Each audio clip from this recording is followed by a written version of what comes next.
Hi, today we're going to talk about Landsman's article. So, what does the study talk about? Landsman's study revolves around an international company established in Denmark called Lundbeck and touches on the idea of language choice and different ideologies leading to not so good consequences for this company. Meaning that the result of running an international company is the problematic aspect of communication due to the differences in language competence. Some workers only speak Danish, some workers don't speak Danish, some people are good at English informally, whereas they lack in the local English, vice versa. The effect of different language competence leads to groupings and exclusions for some people.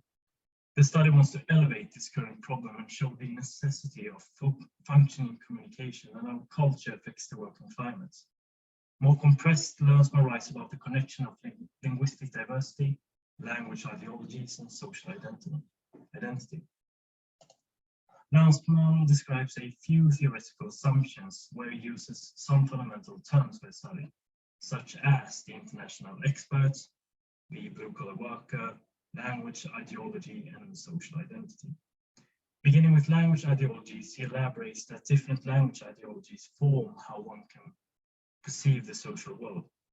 But what is language ideologies? It can be, for example, the one nation, one language ideology, or the standard language ideology. One language and one nation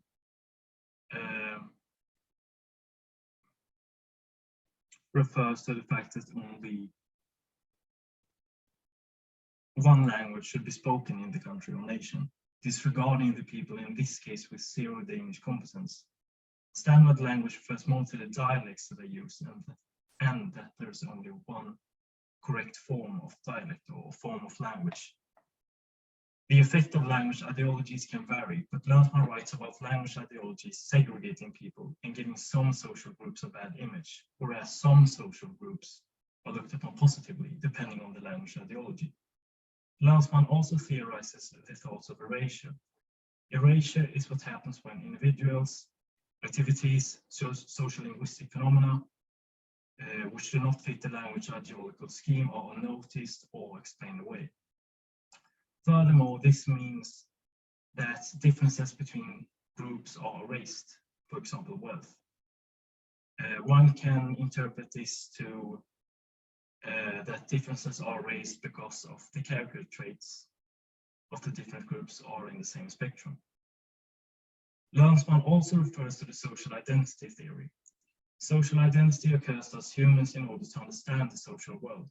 We do this by categorizing people into different social groups.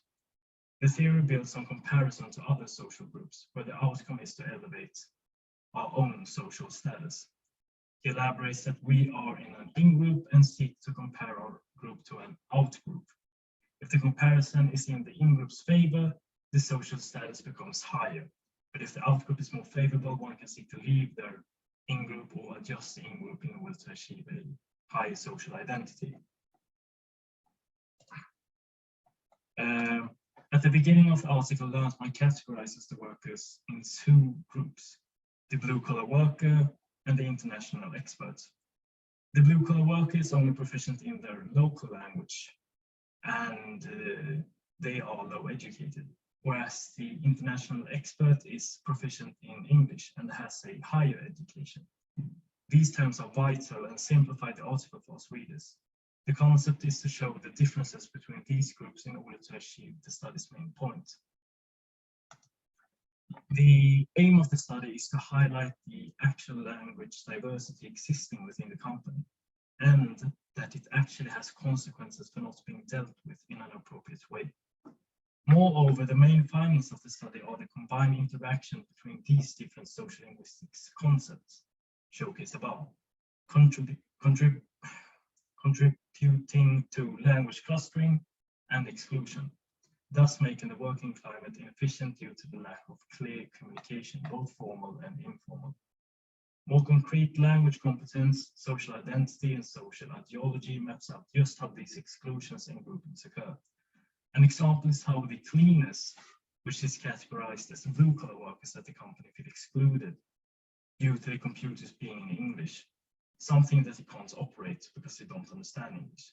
The company makes the computers operate in English, consequential to the pre-notion that all Danes understand English, which is not the case. Meanwhile, the international expert feels excluded due to the lack of the local language, making it hard to communicate with Danes that follow the one language, one nation ideology. There is also a hierarchy between the English speakers. For example, a British accent is associated with a high social identity, and this leads to the not so proficient English speakers refraining from even speaking, as they feel embarrassed in comparison and wish not to lower their social identity by exposing their flawed English. The main findings of solving these consequences of a multilingual company are to acquire a language competence in both English and Danish. Additionally, another solution brought up by Landsman is to educate the staff on the sociolinguistic climate in the company, making them aware of the situation. In my opinion, the study could definitely be replicated in Sweden due to the very similar cultures that Sweden and Denmark have. The cultural aspect, in my view, is very important and is something that fundamentally forms the sociolinguistic landscape. But something that would differ is how we Swedes, in my notion, glorify the native English speakers, and in return is not seen as problematic in an international company setting.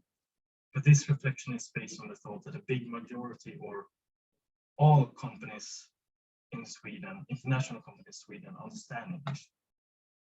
Moreover, different languages that seem foreign to us can be seen as problematic, and the society can force these to learn Swedish.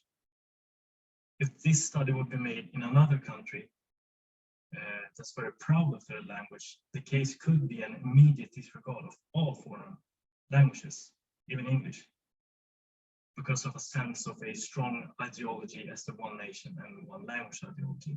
And I think the outcome of such a setting would be different in comparison to Denmark's and Sweden's. Off topic, one can see this from a psychological aspect, and that is how language clusters form, making people group with each other that has similarities. For example, how Danes group with Danes and how English speakers group with English speakers. So people draw to each other with the same characteristics. So this is my short reflection and summary of the last month's article about linguistic diversity.